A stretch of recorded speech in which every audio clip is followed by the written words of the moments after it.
my name is Adella. I am the head of science for the Mancunian, and I'm here today with Nahid. Would you like to introduce yourself? Sure. So my name is Nahid. I am Faculty of Science and Engineering officer this year.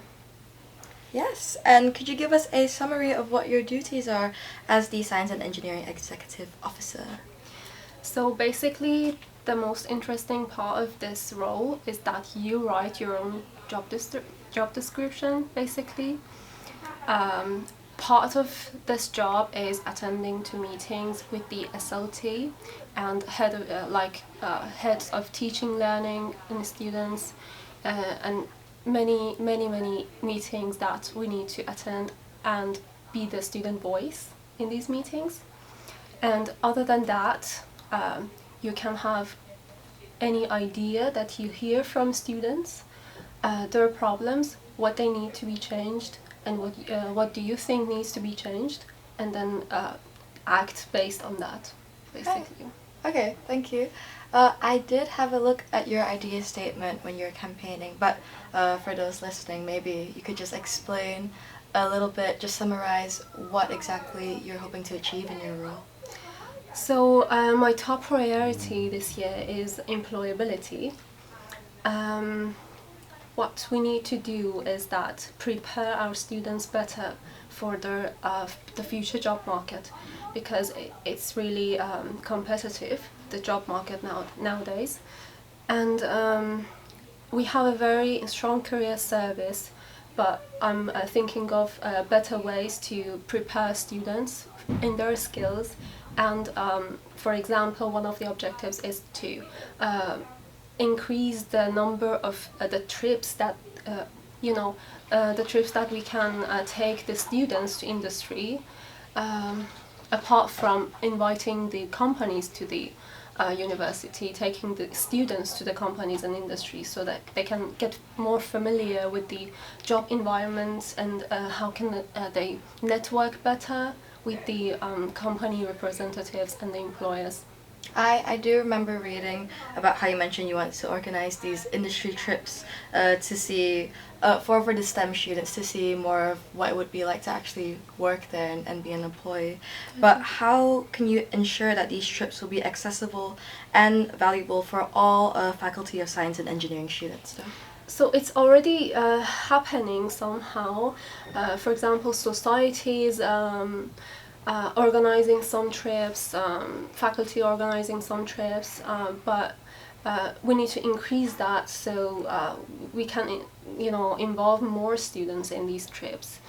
Yeah, but how would you increase it? Like, is there a budget, or do you subsidize transportation? This is now I'm trying to discuss with the faculty how we can get that budget. And the other interesting thing is that maybe you don't know, each discipline has they call it employability lead, which is who's from the academics. So for example, whatever course you are studying, you have one employability lead in that course who's from your lecturers. So they plan some trips. So one thing that I'm looking forward to do is to look at this job description of the employability leads of the disciplines, how we can improve it, how we can see what's already being done and what we can add to their actions. And will most of these companies be based in Manchester? Are they going to be like UK based? How will you make sure that enough students will hear about these opportunities and take advantage of them and go out? Yeah, so we track the things that is already happening, so we can increase that. For example, when societies plan some trips, they usually promote it on Instagram and social media. Yeah, so all students can be aware of that trips, but it's a matter of the number of students is limited. We can't do anything about it. But if we increase the trips, maybe more students can be involved in the trips. I see, okay. But with societies, for example, they get subsidies from the Students' Union. So I'm just wondering if, when you talk about these industry trips, are they going to be funded by Student Union, or is it going to be a collaboration with the Faculty of Science and Engineering itself? The discussions is already happening with the faculty to see how we can increase that budget. Right, and this will involve like transportation, the actual companies and stuff. Yeah. Do you have any ideas in mind as to which companies you'd like to see in these industry trips actually? Well, in each discipline will be different. Yeah. There are a lot of companies, but as I said, we have employability lead in each discipline, so they would know better which company would be the best to do trips first. Right. They can sort of prioritize the companies in their own field. Yeah, but you're not personally engaged with as to which companies and. So I know the companies in my own field. For example, I don't know which company is the best to take students to in, for example, mechanical engineering. But yeah, this is something that academics can help us. Okay, yeah. And I understand. You've said that the welfare of STEM students is important to you. Is this driven by your own experience as a STEM student at Uni Manchester? I understand you did your MSci at the university. So will you be taking any action to promote student welfare? So the events that we do, we try to gather students more and more to get to know each other and get to know us. For example, we had faculty forum today, actually before this interview. So we had a very nice student gathering, all of the students and the student reps with us, and we discussed about employability as well in that.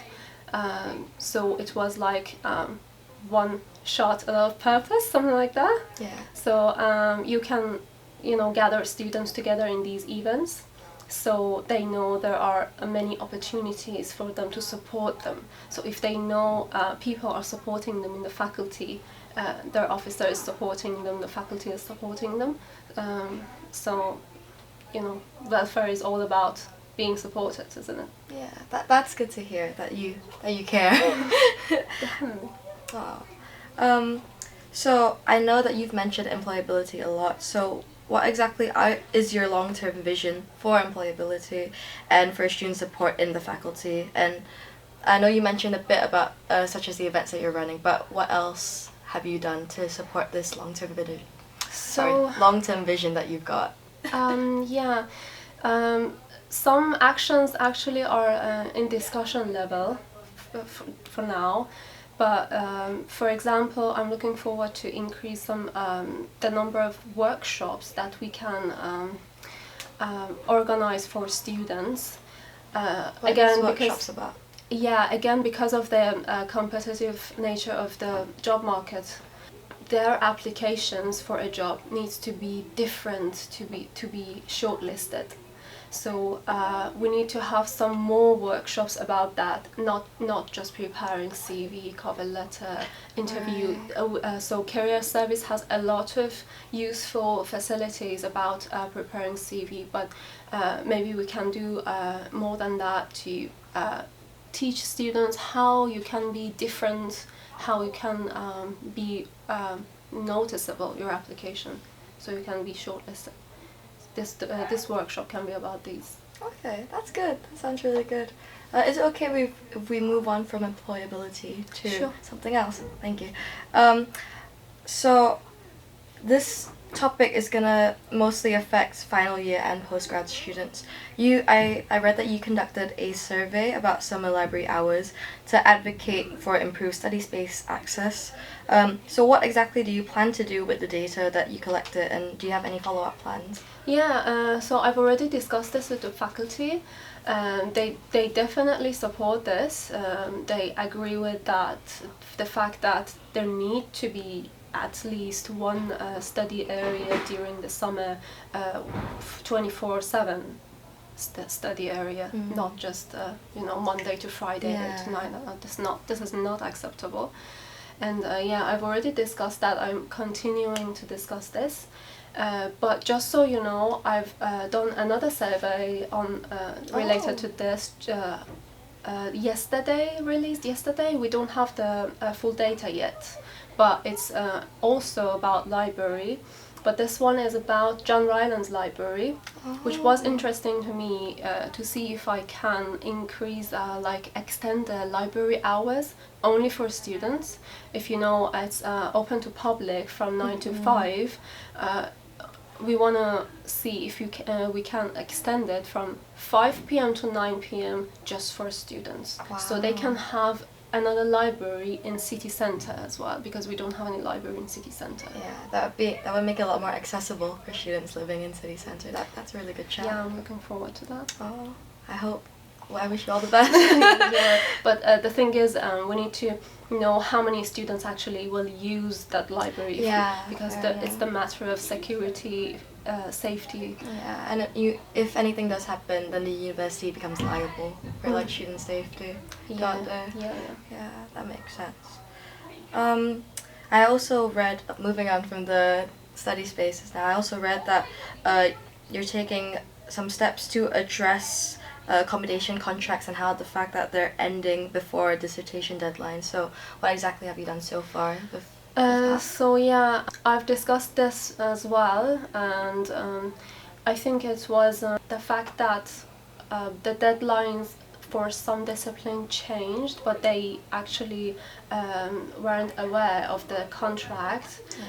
So I want to make sure that next year it won't be happening again.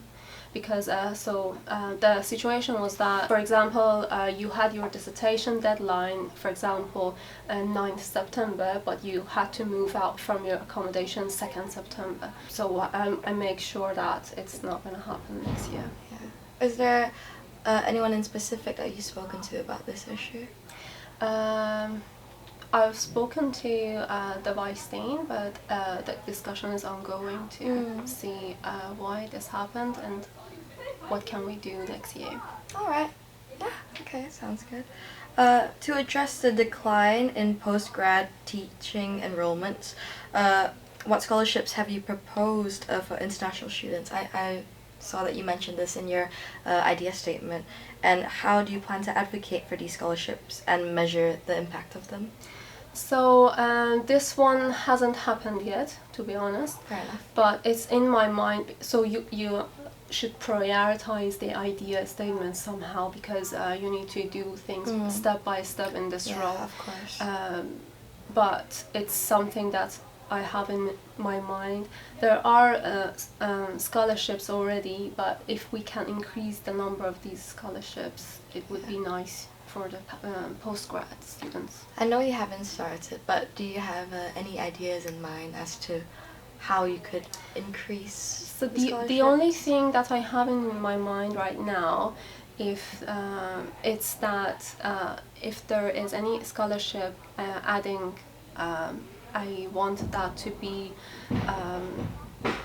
how do I say that, without considering the nationality and any other eligibility requirement, open to all. Okay. So basically, in your idea statement, you said you're gonna do the A, B, and C, and right now you're starting on A. You haven't done B and C yet, but do you think you're on the right track to fulfilling everything that you promised? Yeah. So some things need more time, and they are in progress, but they need more time to get to a particular result. And some things, for example, can start later, but the discussion is started for the ideas, but the prioritizing, so even if you have some priorities, you need to be able to prioritize these priorities as well. Which one you do first, which one you do second.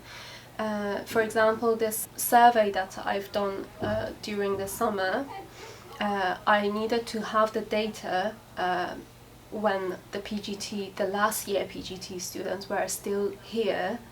So I have the data for the next year's PGT students. So I've done that first. Now that I have the data, I can wait until a few months and then make sure that data will be used for next year.